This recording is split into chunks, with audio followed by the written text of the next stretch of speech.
आया है। चलो भगतो खोड़ी धाम चलो, बाबा का बुलावा आया है, चलो भक्तों खोड़ी धाम चलो। बाबा ने हमें बुलाया है, बुलाया है। चलो भगतो खोड़ी धाम चलो, बाबा ने हमें बुलाया है, चलो भक्तों खोड़ी धाम चलो। चलो भगतो खोड़ी धाम चलो, चलो भगतो खोड़ी धाम चलो। चलो भक्तों खोली धाम चलो, चलो भक्तों खोली धाम चलो। बाबा का बुलावा आया है, चलो भगतो खोड़ी धाम चलो। बाबा का बुलावा आया है, चलो भक्तों खोली धाम चलो।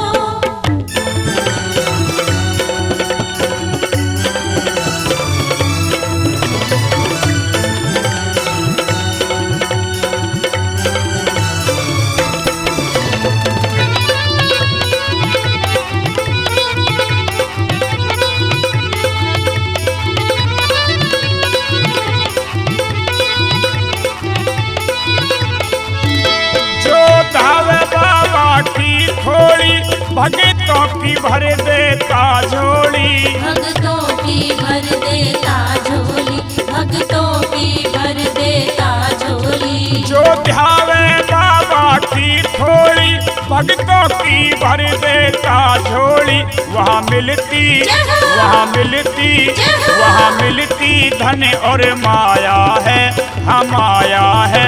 जपते मोहन का नाम चलो, बाबा का बुलावा आया है, चलो भक्तों खोली धाम चलो। बाबा का बुलावा आया है, चलो भक्तों खोली धाम चलो।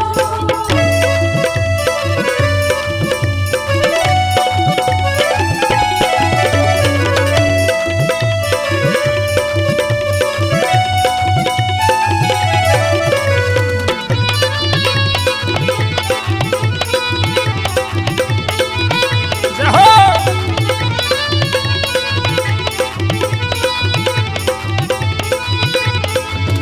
भगतों की पूरी आस करे, दुख संकट का वो नाश करे। दुख संकट का वो नाश करे, दुख संकट का वो नाश करे।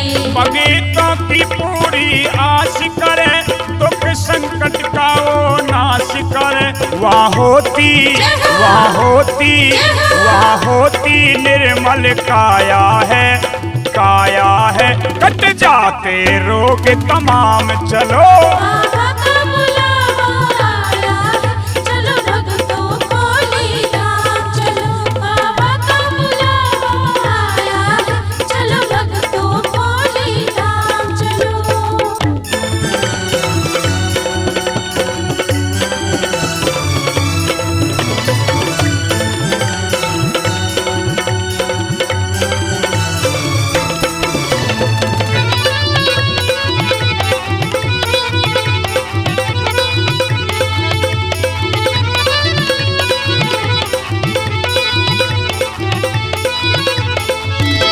मोहन की महिमा न्यारी है, ये देव बड़ा न्यायकारी है। ये देव बड़ा न्यायकारी है, ये देव बड़ा न्यायकारी है। मोहन की माया न्यारी है, ये देव बड़ा बलकारी है।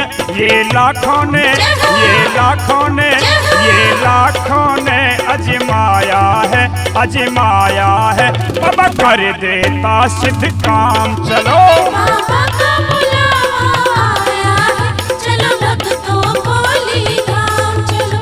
बाबा का बुलावा आया है, चलो भक्तों खोली धाम चलो।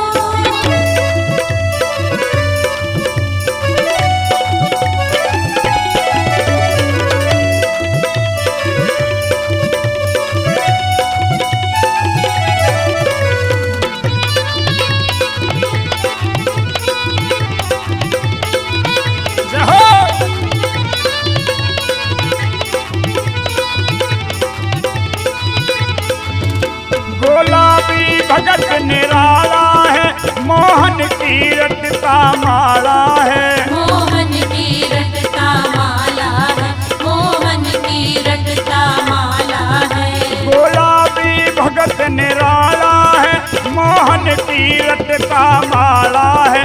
वहाँ सुशील, वहाँ सुशील, वहाँ सुशील काला आया है, आया है। पी में भक्ति का जाम चलो।